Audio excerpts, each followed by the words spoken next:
تھا نمرود، اس کی ناک کے اندر ایک مچھر گھس گیا اور ناک کے ذریعے دماغ میں چلا گیا۔ دماغ میں جانے کے بعد اس کو دماغ کو ایسا ٹینشن دینے لگا تو انہیں کیا کرا، لوگوں کو بولا میرے سر پہ مارو چپلوں سے۔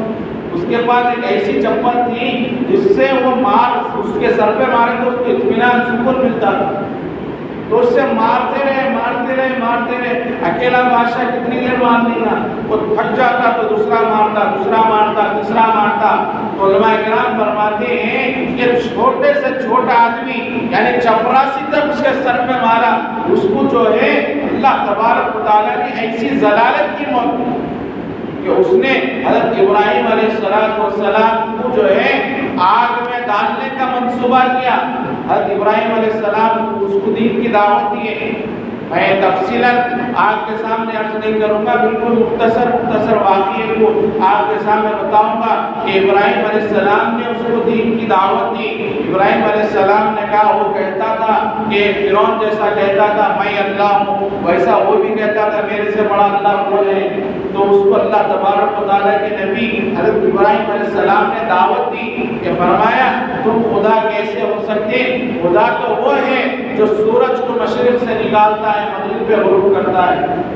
تم خدا کیسے ہو سکتے۔ ہم قرآن کو اگر پڑھیں گے تو اس کے اندر اللہ تبارک و تعالیٰ قرآن کے اندر اس واقعے کو بیان فرما رہے ہیں۔ الم تر الی الذی حاج ابراہیم ربی الذی یحیی ویمیت قال انا احیی وامید قال ابراہیم فان اللہ یأتی بالشمس من المشرق فبہت الذی من المغرب۔ اللہ تبارک و تعالیٰ قرآن کے اندر فرما رہے ہیں کہ ابراہیم علیہ السلام جو گفتگو کرے نمرود سے، میرے دوستو عزیزو، کوئی معمولی بات نہیں ہے۔ وقت کے بادشاہ کو جا کر اس کے مذہب کے خلاف، اس کے جو ہے مذہب کے خلاف جا کے ہمارے دین کی دعوت دینا کوئی معمولی کام نہیں ہے۔ اللہ کے نبی حضرت ابراہیم علیہ السلام نے اس سے فرمایا تو نبی کیسے ہو سکتا، خدا کیسے ہو سکتا، میرا خدا تو وہ خدا ہے جو لوگوں کو زندگی دیتا ہے، میرا خدا تو وہ خدا ہے جو لوگوں کو موت دیتا ہے، میرا خدا تو وہ خدا ہے جو سورج کو مشرق سے نکالتا ہے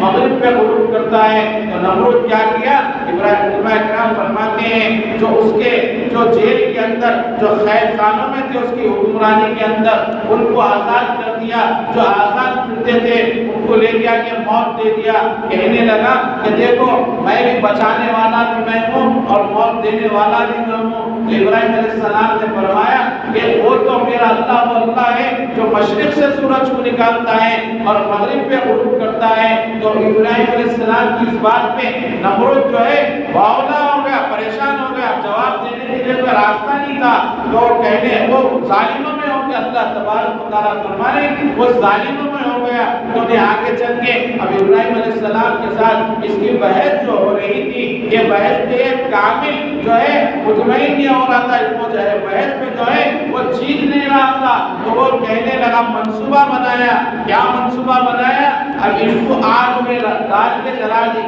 ہم واقعے کو جو ہے مشہور واقعات ہیں، ہر جگہ اس واقعے کو بیان کیا جاتا اور عید کے موقع پہ، دل حج کے موقع پہ اس واقعے کو اکثر بیان کیا جاتا، ہمارے ذہنوں کے اندر بھی ہے۔ میں صرف یاد دہانی کے لیے مختصر آپ کے سامنے عرض کر رہا ہوں کہ فرمایا نمرود نے کیا کیا، حضرت ابراہیم علیہ السلام کو منصوبہ بنایا کہ آگ کے اندر ڈال کے کو جلا دیں۔ تیاری کیا، بڑے بڑے جنگلوں سے لکڑیاں جمع کیا، لکڑیاں جمع کر اتنی لکڑیاں جمع کر دیا کہ اب جو ہے اس کے اندر آگ لگایا، آگ بھڑکا دیا۔ اتنی آگ علماء کرام فرماتے ہیں کہ اتنی آگ بھڑکا دیا، اتنی آگ بھڑکا دیا کہ اب اس کو ڈالنے کے لیے یعنی آگ میں پھینکنے کے لیے بھی کوئی پروگرام، کوئی پلان نہیں ہے اس کے پاس۔ اب کیسے آگ میں ڈالو، یہ اتنی آگ ہے کہ اس کے قریب میں گئے تو جل جائیں گے، اتنی بھینکر آگ، دہکتی ہوئی آگ۔ اب جلا تو دیا، اب ابراہیم علیہ السلام کو اس کے اندر ڈالنے کے لیے کوئی پلان نہیں ہے۔ تو شیطان نے منصوبہ ڈالا، شیطان نے دل میں وسوسہ ڈالا، نمرود کے ایک ایسی چیز بناؤ جس سے دور سے دیکھ دیا جائے اور ابراہیم آگ میں گر جائے۔ تو علماء کرام فرماتے ہیں گلر جو ہم پہلے کھیلتے تھے بچپنے کے اندر، آج کل کے بچوں کو نہیں معلوم گلر کس کو بولتے ہیں، گلر، تو گلر کی ٹائپ میں وہ بنایا بنانے کے بعد ابراہیم علیہ السلام کو اس میں رکھا۔ اللہ تبارک و تعالیٰ اس واقعے کو دیکھ رہے تھے، جبریل علیہ السلام بھی اس واقعے کو دیکھ رہے تھے، فرشتے بھی اس واقعے کو دیکھ رہے تھے۔ فرشتوں کو معلوم ہے کہ آگ جلانے والی ہے، آگ کا کام جلانا ہے، اگر ابراہیم آگ میں گریں گے تو جل جائیں گے۔ اللہ تبارک و تعالیٰ سے فرشتے کہنے لگے، اے اللہ اگر آگ میں ابراہیم گر جائیں گے، اے اللہ یہ تیرا خلیل ہے ابراہیم خلیل اللہ، اگر آگ میں گر جائیں گے تو ابراہیم تو جل جائیں گے، اے اللہ تو ان کو بچا لے۔ اللہ تبارک و تعالیٰ فرشتوں سے کہا اگر تم کو جانا ہے تو جاؤ، تم کو اگر بچانا ہے تو جاؤ، ابراہیم سے پوچھ لو کہ آگ سے بچانا، اگر ابراہیم بول دیں تو بچا لو۔ تو فرشتے آ گئے زمین پر اور ابراہیم علیہ السلام سے کہنے لگے، اے ابراہیم آپ کو جو ہے کیا ہم آگ سے بچا لیں، آگ میں گرنے سے بچا لیں؟ پانی کا، علماء اکرام فرماتے ہیں پانی کا فرشتہ آ گیا، ہوا کا فرشتہ آ گیا۔ اللہ ابراہیم علیہ السلام سے کہنے لگا، اے ابراہیم آپ بتائیے آگ کو بجھا دیں یا آپ کو ہوا میں اڑا کے کہیں دور لے کے چلے جائیں؟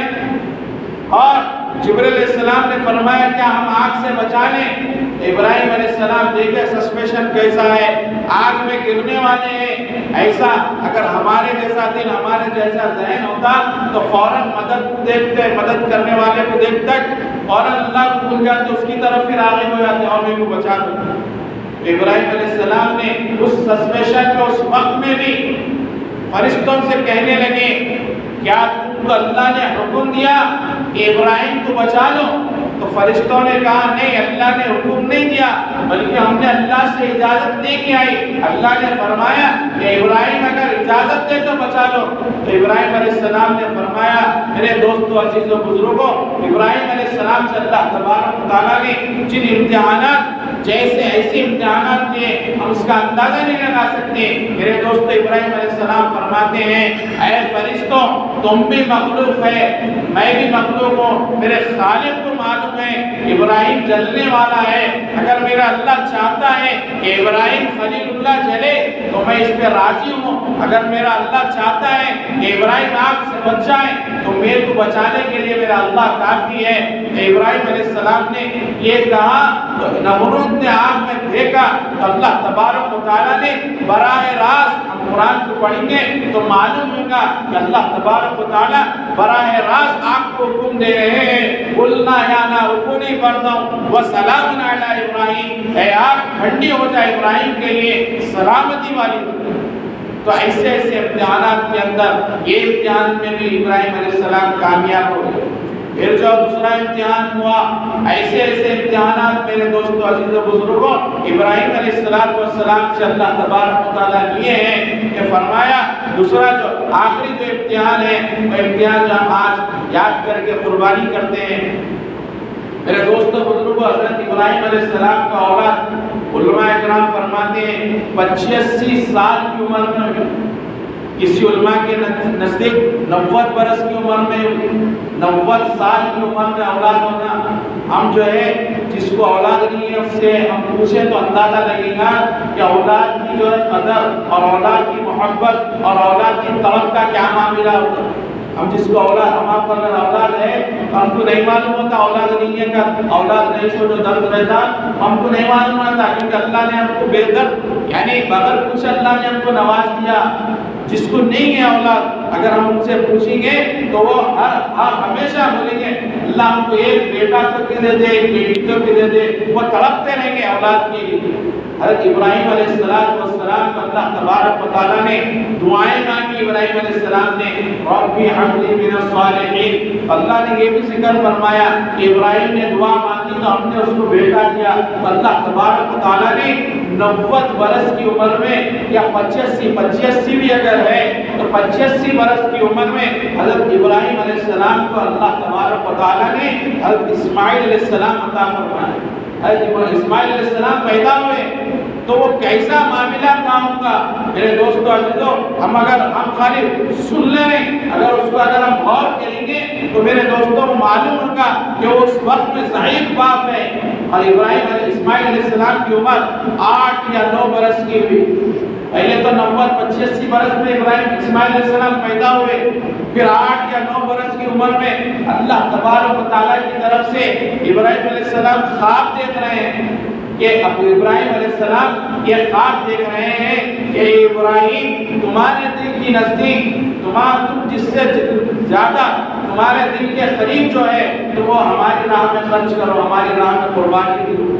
اللہ کی راہ میں قربانی دو۔ علماء کرام فرماتے ہیں کہ ابراہیم علیہ السلام نے اونٹوں کی قربانی کی، پھر بھی وہ خواب آیا تو ابراہیم علیہ السلام سوچنے لگے یہ میرے نزدیک جو سب سے زیادہ جو اہمیت والی ہے، جو میرے دل کے قریب ہے، وہ تو میری اولاد ہے۔ اللہ تبارک و تعالیٰ نے خواب میں یہ نہیں بتایا کہ ابراہیم تم اپنی اولاد کی قربانی دیو، نہیں، بلکہ اللہ تبارک و تعالیٰ نے یہ بتلایا کہ تمہارے دل کے نزدیک ابراہیم علیہ السلام سمجھ گئے کہ میرے دل کے نزدیک دنیا میں سب سے زیادہ جو میرے قریب ہے وہ میری اولاد ہے۔ ہم بھی اندازہ لگا سکتے ہیں کہ ہماری اولاد کو کتنی محبوب ہوتی۔ تو ابراہیم علیہ السلام نے اپنے بیٹے اسماعیل سے مشورہ کر رہے ہیں کہ فرما رہے اے میرے بیٹے، قال یا بنی انی فی المنام اذبحک فانظر ماذا تری، قرآن کے الفاظ ہے جس کا میں خلاصہ آپ کے سامنے عرض کر رہا ہوں۔ اللہ تبارک و تعالیٰ فرما رہے ہیں قرآن کے اندر ابراہیم علیہ السلام جو اسماعیل علیہ السلام سے گفتگو فرمائے ہیں، وہ فرما رہے ہیں کہ اے میرے بیٹے، میں تم کو اللہ کی راہ میں ذبح کرنے والا ہوں، کیا تمہاری رائے ہے؟ تمہاری کیا رائے ہے؟ میرے دوستوں بزرگوں، حضرت اسماعیل علیہ السلام کی جو گفتگو ہے اس کے اندر اللہ تبارک و تعالیٰ فرما رہے ہیں فانظر ماذا تری، اسماعیل علیہ السلام فرما رہے ہیں یا ابت افعل ما تؤمر، اے ابا جان آپ کر گزریے جو اللہ نے حکم کیا ہے، ما تؤمر ستجدونی انشاءاللہ من الصابرین۔ قرآن کے الفاظ ہے، ہم بھی پڑھے قرآن تو پتہ چلے گا۔ میرے دوستوں بزرگوں عزیزوں، اللہ تبارک و تعالیٰ نے ابراہیم علیہ السلام سے کیسی قربانی فرمایا؟ اسماعیل علیہ السلام نے آپ کو اللہ نے جو حکم دیا ہے وہ آپ کر گزریے، انشاءاللہ میرے کو آپ صبر کرنے والوں میں پائیں۔ تو ابراہیم علیہ السلام نے اسماعیل علیہ السلام کو جو ہے کس طریقے سے تیاری کی، اللہ تبارک و تعالیٰ نے اس کو بھی قرآن کے اندر ذکر فرمایا۔ کیا فرمایا؟ فلما اسلم وتلہ للجبین، اسماعیل علیہ السلام نے فرمایا، ابراہیم علیہ السلام سے والد سے فرمایا اے ابا جان آپ میرے کو جو ہے الٹا لٹا دیجئے، آپ الٹا لٹا دیجئے، اور آپ جو ہے میرے کو الٹا لٹانے سے میرا چہرہ آپ کو نظر نہیں آئے گا، میرا چہرہ آپ کو نظر نہیں آئے گا، بلکہ جب آپ میں الٹا لٹائیں گے تو آپ کو جو اللہ کا حکم ہوا ہے وہ آپ فوراً کر گزریے، اللہ کے حکم کو کرنے میں کہیں تاخیر نہ ہو جائے، لہذا میرے کو پیشانی کے بل لٹا دیجئے اور میرے کو یہاں پہ چھری مت چلائیے، میرے کو یہاں پہ چھری چلائیے، تاکہ اللہ کے حکم کے اندر آپ جو ہے دیر نہ کر دیں۔ ایسی تیاری میرے دوستوں بزرگوں، یہ بھی 8-9 سال کا بچہ ہے، یہ راستے میں جو سفر ہوا اس کا بھی واقعہ نہیں سنایا، کیونکہ راستے کے اندر شیطان بھٹکاتے ہوئے آیا، شیطان بھٹکانے کے لیے آیا، تو وہاں پہ اسماعیل علیہ السلام کنکریاں مارے، ابراہیم علیہ السلام نے کنکریاں مارا، تو آج حاجی وہاں پہ جا کے کنکریاں مارتے ہیں، وہ ابراہیم علیہ السلام کی سنت ہے جو آج حاجی ادا کرتے ہیں۔ وہاں پہ جو مینا کے میدان میں جو قربانی ہوئی، میرے دوستو اس واقعے میں تفصیلاً وقت نہیں ہے کیونکہ 7:30 کو جماعت کا وقت دیے تھے، تو اس واقعے کو میں مختصراً ختم کر دیتا ہوں کہ ابراہیم علیہ السلام نے لٹائے اور ابراہیم علیہ السلام چھری چلائے، اللہ تبارک و تعالیٰ وہ بھی دیکھ رہے تھے، فرشتے وہ بھی دیکھ رہے تھے کہ اسماعیل تو کٹنے والے ہیں، اللہ تبارک و تعالیٰ حکم دیے جاؤ دمبا لے کے چلے جاؤ، کہ ابراہیم علیہ السلام کے بعد دمبا لے کے آ گئے کہ اسماعیل علیہ السلام کو ہٹا دیے اور دمبے کو ذبح کر دیے۔ میرے دوستو عزیزو، ہمارے پاس اگر گنجائش ہے، ہمارے پاس استطاعت ہے، یہ بہت اہم اور بہت اہم چیز ہے جو قربانی ہے، اللہ تبارک و تعالیٰ کو بڑی محبوب ہے، اس کو ہم جو ہے اگر ہمارے پاس گنجائش ہے تو ہم ہر حال میں کریں قربانی۔ اگر ہمارے پاس گنجائش ہے تو ہمارے پاس گنجائش، ہر کسی کے پاس آج کل ایسا معاملہ تو نہیں ہے کہ پہلے جو دور تھا وہ دور سے تو نہیں گزر رہے، آج کل ہر کسی کے پاس 20-25 ہزار کا تو موبائل فون ہے، ہم 20-25 ہزار کا موبائل فون استعمال کر رہے ہیں، لیکن قربانی کا جیسا موقع آ رہا ہم وہاں پہ پیچھے ہٹ جا رہے ہیں، گھر کے اندر 40-50 ہزار 1 لاکھ روپے کی ٹی وی لگا رہے ہیں، لیکن قربانی کا موقع آ رہا تو اکثر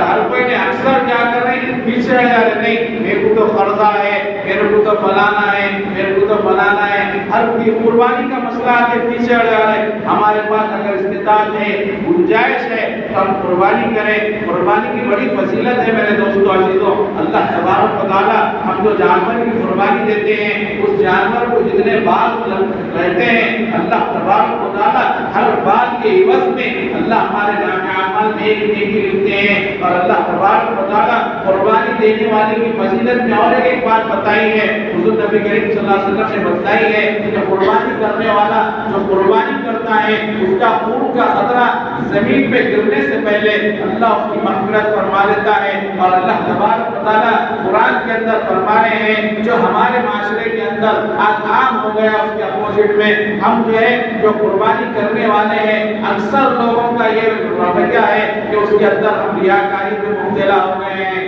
ہر کسی کی میں بات نہیں کر رہا ہوں، اکثر لوگ جو قربانی کر رہے ہیں اکثریت میں ہم کیا کر رہے ہیں، ریاکاری محلے کے اندر بتلا رہے ہیں کہ میں نے فلانا جانور فلانا اتنے کا لے کے آیا، میں اتنے کا لایا، تم کتنے کا لائے، اس کو ہم جو ہے نا ہمارے فونوں پہ، ہمارے واٹس ایپ پہ، ہمارے فیس بک پہ ہم جو اسٹیٹس رکھ رہے ہیں، ہم لوگوں کو بتائیں، اور کوئی ہمارے سے کم تر لایا تو ہم اس کے اوپر فخر کر کے بول رہے ہیں دیکھو تم تو اتنے کا لے کے آئے، میں تو اتنے ہزار کا لے کے آیا، میرا جانور تو اتنا مہنگا ہے، میرا تو وہ ہے فلانا ہے، ہم ریاکاری کو مبتلا ہو گئے۔ میرے دوستو عزیز بزرگوں، اللہ تبارک و تعالیٰ قرآن کے اندر فرما رہے ہیں، جس کا میں آپ کے سامنے خلاصہ عرض کر رہا ہوں، اللہ تبارک و تعالیٰ فرما رہے ہیں تم جو قربانی کرتے ہیں، نہ تمہاری قربانی کا، تمہارے جانور کا ہمارے پاس نہ گوشت پہنچتا ہے، نہ خون پہنچتا ہے، نہ اس کی کھال پہنچتی ہے، یقیناً نہیں پہنچتی۔ ہم جو قربانی کرتے ہیں اللہ کے پاس ہم جو قربانی کر رہے ہیں اس کا گوشت پہنچ رہا؟ بالکل نہیں پہنچ رہا۔ اس کا خون پہنچ رہا؟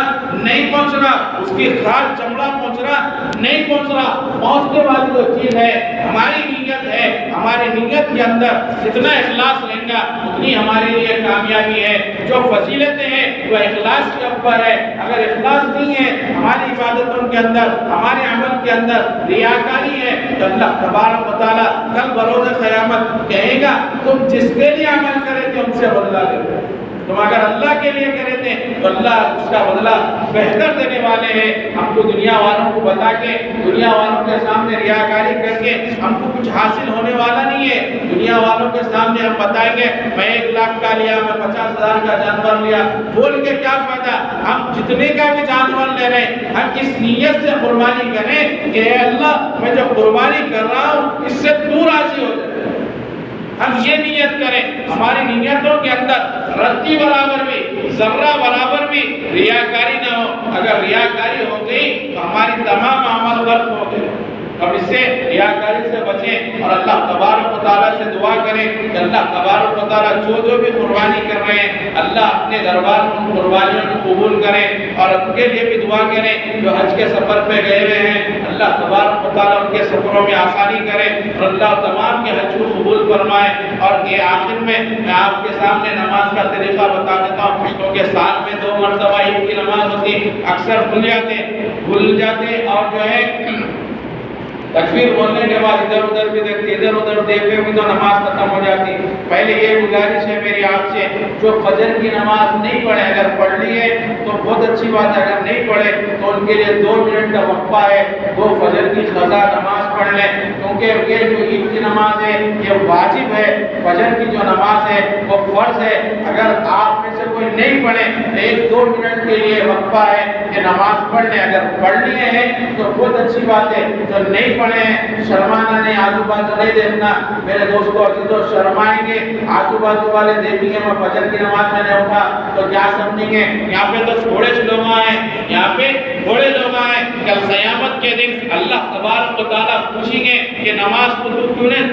کیوں چھوڑا؟ تو یہاں پہ تھوڑے سر کے لوگ آئے، وہاں پہ پوری دنیا کے لوگ آ رہیں گے، تو ہم یہاں کی تھوڑی سر کی شرمندگی کے لیے نہیں اٹھیں گے تو وہاں پہ پوری دنیا کے سامنے ہم کو شرمندہ اور رسوا ہونا پڑے گا، تو ہم پوری دنیا کے سامنے رسوا ہونے سے بہتر ہے اگر نہیں پڑھے ہیں تو پڑھ لیں 2 رکعت فرض قضا نماز، کیونکہ نماز کا فرض پڑھنا بہت ضروری ہے اور نماز کا چھوڑنا بہت بڑا گناہ ہے۔ تو نماز جو نہیں پڑھے بھائی، دیکھیے بھائی اٹھ رہے ہیں نہیں پڑھے ہیں 2 رکعت قضا نماز، فجر کا وقت تو ہو گیا لیکن قضا پڑھیں، کیونکہ عید کی نماز پڑھنے کے لیے آگے، اگر ہم فرضی نہیں پڑھیں تو ہماری نماز کیا ہوگی؟ تو نماز پڑھنے اور نماز کا طریقہ جو عید کی نماز کا طریقہ ہے کہ بھائی جو نماز پڑھیں جو نماز پڑھنے بعد میں آپ کے سامنے سمجھا دوں گا، اور جو باتیں کہی گئی اللہ تبارک و تعالیٰ وہ کہنے سننے سے زیادہ